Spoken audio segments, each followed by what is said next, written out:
Ini adalah konten alur cerita film gue yang kedua. Nah, alur cerita film yang akan gue ulas kali ini adalah film yang didedikasikan untuk pejuang kemerdekaan Cina yang bercerita tentang pengabdian, keberanian, dan perjuangan seorang prajurit wanita yang menyamar sebagai pria di medan perang. Dan gak usah berlama-lama lagi, langsung aja subscribe dan ayo kita lihat layar. Film dibuka dengan adegan seorang anak kecil yang sedang mengembala kambing di suatu gurun yang tandus. Saat si anak kecil itu hendak menggiring salah satu kambing yang keluar dari kelompoknya, tiba-tiba muncul dua kelompok pasukan yang saling menyerang tepat di antara si anak kecil itu. Kemudian scene pun berpindah ke salah satu rumah di mana di dalam rumah itu terdapat sepasang kakek nenek yang sepertinya menunggu giliran untuk berkonsultasi. Lalu di salah satu perkampungan tampaknya semua warga sedang sibuk bekerja. Dan di antara mereka ada seorang gadis cantik bernama Mulan memberikan kain kepada ibu-ibu yang ditemuinya dan juga kepada kepala desa. Ya, ini bukan kain partai untuk berkampanye lur, tapi kain ini adalah kain yang dijahit sendiri oleh Mulan sebagai tanda terima kasih atas kerja keras mereka. Dan di sini terlihat banget ya kalau warga itu cukup ramah terhadap Mulan ya lur. Dan di sisi lain ada dua orang, kita sebut saja si Mansur dan si Parmin, berhasil mencuri daging di salah satu warung di sekitaran situ. Namun sayangnya daging hasil curiannya itu terjatuh ke tanah akibat tertabrak oleh anak kecil yang sedang panik lur. Dan anak kecil itu adalah adiknya dari si Mulan. Si Mansur sebetulnya sudah diingatkan nih sama si Parmin jangan kasar ke anak kecil itu. Tapi si Parmin dengan kesombongannya berlaga sok jago dengan berkata bahwa Mulan itu cuma cewek. Dan tiba-tiba satu bau gementah mendarat di wajah si Parmin. Scene kembali menyoroti kakek tua yang ditemani si nenek yang rupanya sudah selesai berkonsultasi di rumah dukun tadi. Si kakek tampaknya khawatir dengan ucapan si dukun itu karena si dukun melihat ada bahaya yang akan menimpa orang yang diramalkannya. Dan wanita yang diramalkannya itu adalah Mulan. Jadi si kakek nenek itu adalah orang tuanya Mulan lur. Dan tidak lama setelah itu datang utusan dari kaisar yang membawa pengumuman bahwa Rouran telah menyerbu kerajaannya. Dan kaisar meminta kepada seluruh warga desa khususnya para pria untuk ikut bergabung ke dalam pasukan dan ikut berperang melawan Rouran. Meski sudah tua renta dan sakit-sakitan, ayahnya Mulan bertekad untuk ikut berperang karena rasa nasionalisme yang tinggi dan kecintaannya terhadap kampung halamannya. Mulan yang tidak sengaja mendengar hal itu pun seketika sedikit melamun. Dan di suasana malam itu, Mulan melihat ke arah jendela kamarnya dan dia melihat ayahnya sedang mengasah pedangnya lur. Dan saat esok hari tiba, rupanya Mulan sudah tidak ada. Yang ada hanya sepucuk surat yang ditinggalkan untuk kedua orang tuanya. Di suatu tempat yang tidak jauh dari desa terlihat warga desa yang ikut berperang mulai mengambil alat perang mereka yang dibagikan oleh pasukan kaisar. Di sana terlihat juga ada si Mansur dan si Parmin lur. Nah, saat seseorang ditanya oleh pasukan kaisar yang membagikan alat perang itu, rupanya terdengar oleh si Mansur dan si Parmin dan mereka sadar bahwa nama yang disebutkan itu adalah Mulan. Dan mereka pun sadar bahwa laki-laki itu adalah Mulan yang sedang menyamar. Dan setelah itu semua pasukan pun diarahkan untuk pergi menuju perbatasan. Nah, di salah satu camp pasukan terlihat ada seorang berambut gondrong, kita sebut saja namanya Darman, sedang berbicara kepada anak dari kaisar yang bernama Suwo.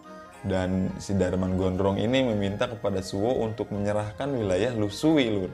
Dengan begitu si Gondrong akan membebaskan semua sandera termasuk juga Pangeran Suwo. Karena Pangeran Suwo tidak menggubris ucapan si Darman Gondrong ini, akhirnya dua prajurit Suwo tadi harus dibikin maut sebagai bentuk peringatan kepada Pangeran Suwo ya. Nah, Pangeran Suwo, sang putra mahkota pun tidak dapat berbuat apa-apa sebab kakinya diikat dengan rantai lur. Nah, meskipun sudah diingatkan, Pangeran Suwo tetap tidak mau menuruti perintah si Darman Gondrong itu. Karena sebab itu, akhirnya Pangeran Suwo diseret masuk ke dalam ruangannya si Darman Gondrong, dan disitulah si Pangeran Suwo mulai diancam dan diintimidasi. Dan di kamp pasukan kaisar banyak penduduk desa yang sudah mengenakan baju perang mereka dan mulai berlatih bersama-sama. Dan mereka mulai diberitahu tentang aturan-aturan dan setiap pelanggaran yang dilakukan di dalam camp akan dikenakan hukuman. Dan saat memasuki barak, salah satu prajurit yang baru yang bernama Xiao Xing Xuan, atau kita panggil aja dia si Saman biar mudah, menyogok prajurit senior yang membawanya ke barak, Lur. Entah buat apa sogokannya itu ya, kita lihat aja nanti ke depan ceritanya bakal kayak gimana. Setelah si penjaga itu pergi, si Mansur yang berada satu barak dengan Mulan bertanya kepada Mulan tentang apa yang dilakukannya. Tapi Mulan menjawab dengan apa adanya, Lur. Dia menjawab bahwa dia tidak peduli dengan aturan yang mengatakan bahwa wanita yang masuk ke dalam camp itu akan diberikan hukuman. Selama penyamarannya itu tidak ketahuan oleh penjaga, dia nggak peduli. Dan saat malam tiba, Mulan dan beberapa prajurit lain diminta untuk keluar membawa gerobak ke balik bukit, Lur. Dan setelah sampai, mereka dikejutkan dengan situasi yang tidak mereka duga sebelumnya. Rupanya mereka ditugaskan untuk mengangkut prajurit-prajurit yang gugur akibat perang ya. Di sela tugas yang mereka jalani, Mulan dan yang lainnya menyempatkan diri untuk saling mengenal satu sama lain. Namun saat mereka berjanji untuk saling menjaga, tiba-tiba ada anak panah mengenai punggung salah satu prajurit, dan tidak lama setelah itu pasukan Roran datang menghampiri mereka dan memberikan pesan untuk disampaikan kepada jenderal dan wakilnya bahwa putra termuda kaisar sudah mereka sandra. Mereka juga meminta agar jenderal dan wakilnya mundur dari Changpingchang dalam waktu 3 hari dan juga meminta untuk menyerahkan kota Lusui. Saat prajurit Roran mau meninggalkan mereka, salah satu dari mereka rupanya tidak terima dan menantang prajurit Roran itu untuk bertarung. Dan pertarungan pun dimulai.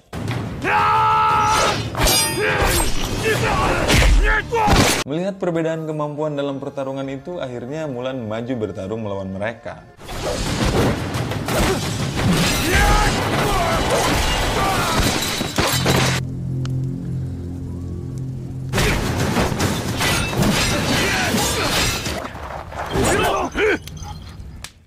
Dan terbukti kemampuan Mulan berhasil melumpuhkan 3 prajurit Roran dan 3 prajurit itu pun berhasil ditangkap. Atas pencapaiannya, Mulan bersama teman-temannya mendapat pujian dari sang jenderal. Namun setelah mereka meninggalkan tempatnya si jenderal, si Saman ini nggak lantas langsung ikut pergi juga. Dia malah nguping percakapannya jenderal dengan wakilnya. Dan saat jenderal ingin melakukan siasat licik, si Saman langsung menerobos masuk ke tempatnya si jenderal dan mengajukan rencana kepada jenderal. Dan saat Mulan bersama teman-temannya yang lain sedang mengobrol di dalam barak, si Saman dengan gaya tenggalnya tiba-tiba muncul dengan membawa perintah dari jenderal yang isinya memerintahkan kepada barak Mulan untuk ikut berkuda bersama 15 pasukan elit sebagai pionir naga hijau dan menyerang malam hari demi menyelamatkan Pangeran Suwo dalam waktu 1 jam. Dan operasi pun dimulai.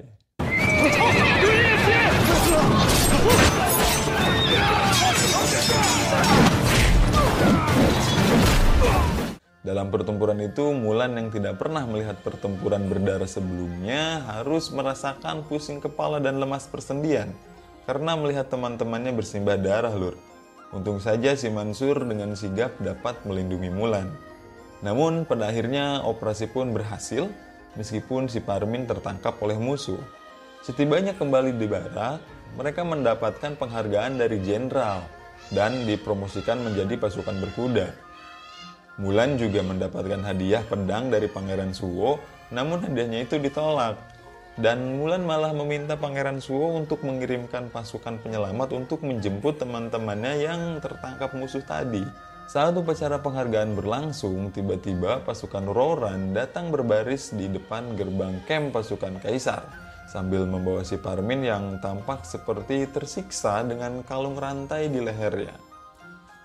Sebagai saudaranya, si Mansur yang melihat itu langsung bergegas turun dan berlari untuk menyelamatkannya. Namun, prajurit kaisar yang lainnya menghentikan upaya si Mansur itu, dan si Mansur yang tidak berkutik akibat ditahan oleh 4 prajurit itu, pada akhirnya hanya bisa terpaku dan melihat leher saudaranya itu disabet ya oleh pedang musuh.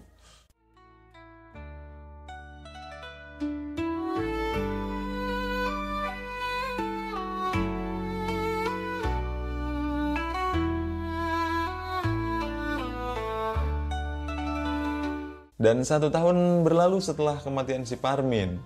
Tampak semua prajurit sedang melakukan latihan tak terkecuali Mulan dan Mansur. Mereka tumbuh menjadi prajurit terkuat dari baraknya. Setelah Mansur kalah oleh Mulan dalam latihan, Pangeran Suwo dengan sangat percaya diri mengajukan diri untuk melawan Mulan. Ya, meskipun awalnya Pangeran Suwo menyerang dengan baik, namun di serangan berikutnya Mulan berhasil menjatuhkan Pangeran Suwo, lur. Dan disinilah tempat mereka mencuci baju dan mencuci mata. Bisa dibilang ini adalah tempat hiburannya para prajurit ya. Dan keesokan harinya genderang pun berbunyi, menandakan dimulainya peperangan.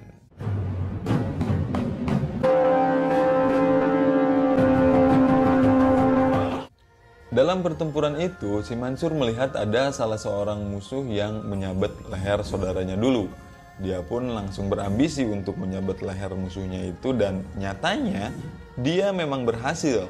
Dan peperangan itu pun dimenangkan oleh Mulan bersama dengan pasukan kaisar. Pertempuran demi pertempuran pun berhasil dilewati Mulan dengan kemenangan.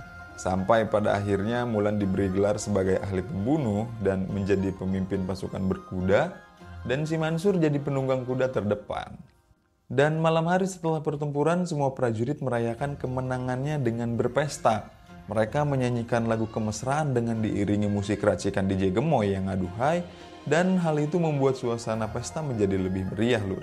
Dalam keadaan mabuk, Mulan mempersembahkan tariannya kepada semua orang yang sedang berpesta.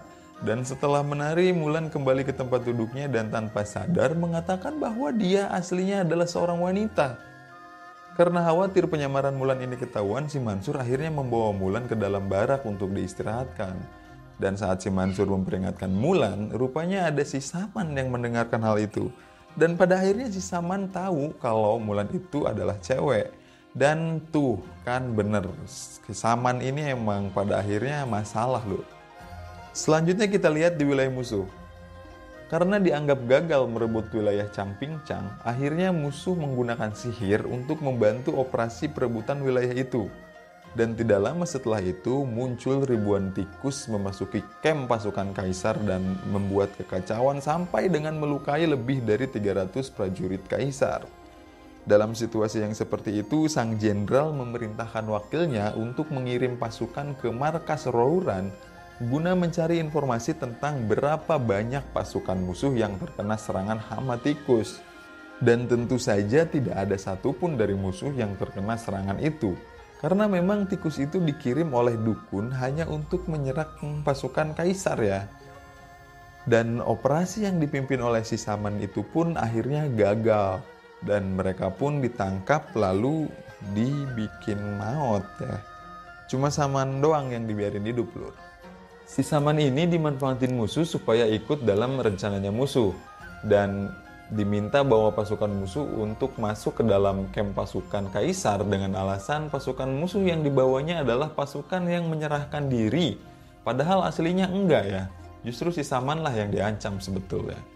Dan benar saja setelah pasukan musuh masuk, mereka langsung mengacak-ngacak kamp pasukan kaisar dengan serangan percikan api. Dan dari serangan itu, banyak pasukan yang gugur termasuk juga sang jenderal. Dan Pangeran Suwo terpaksa memerintahkan pasukan untuk mundur loh. Tapi Mulan dan teman-temannya menolak untuk mundur. Dan Mulan menawarkan diri untuk menjadi penjaga Lusui di atas benteng bersama dengan teman-temannya. Sebelum Pangeran Suwo pergi meninggalkan Lusui, dia menanyakan apakah benar Mulan adalah seorang wanita. Dan Mulan pun mengakuinya. Saat Roran berusaha masuk ke Lusui dengan 270 prajuritnya, mereka berhasil dikalahkan oleh pasukannya Mulan. Dan pasukan Mulan yang berjaga di atas benteng Lusui pun mulai lemas dan mulai kelaparan karena sudah tidak ada lagi persediaan makanan, Lur. Yang mereka bisa lakukan selama berjaga hanya duduk dan mengobrol. Namun di tengah obrolan mereka, mulai terjadi konflik akibat ambisi untuk hidup. Demi menjaga semangat juang para prajurit, akhirnya Mulan membuka rahasianya yang dia jaga selama setahun lebih, Lur. Hal itu tentu saja membuat semua orang yang ada di sana terkejut dan mulai berpikir 2 kali untuk meninggalkan Lusui. Kasarnya tuh gini, gue aja cewek masih mau berjuang. Dan lu yang cowok-cowok kenapa malah mau mundur? Dan hal itu berhasil memantik kembali semangat para prajurit, Lur. Namun tidak lama setelah itu tiba-tiba serangan kembali datang. Sedangkan di desanya Mulan, sang ayah tampak begitu khawatir dengan keselamatan putrinya. Karena serangan datang hampir setiap hari, ditambah tidak ada yang bisa mereka makan untuk asupan energi, akhirnya prajurit gugur satu persatu dan hanya tersisa 3 orang, yaitu Mulan, Mansur, dan salah satu veteran perang sebelumnya. Di saat terakhir, Mulan dan Mansur memutuskan untuk turun ke bawah dan memilih bertarung langsung dengan semua pasukan Roran dengan semua tenaga yang tersisa.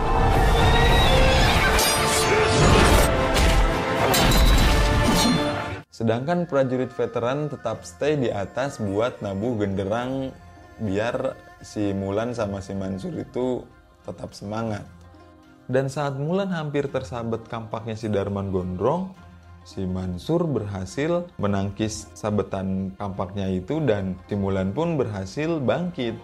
Nah, meskipun begitu, Mulan dan Mansur sudah dikepung musuh ya, dan hampir tidak ada harapan untuk menang.